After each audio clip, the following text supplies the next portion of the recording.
Hello, today you are going to be working with partners using your alphabet sheet.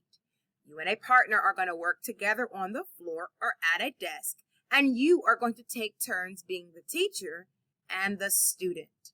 If your job is the student, you will try to find the letter on the alphabet chart and match it with a magnetic letter. So I'm the student, and I'm going to look and I'm going to find a letter. Oh, I found the letter A.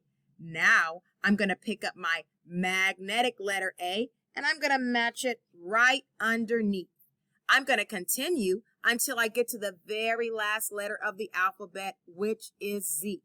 Then you and your partner will switch turns. Since I was the student, I get to be the teacher and my partner gets to be the student. And they will go through finding letters and matching magnetic letters underneath.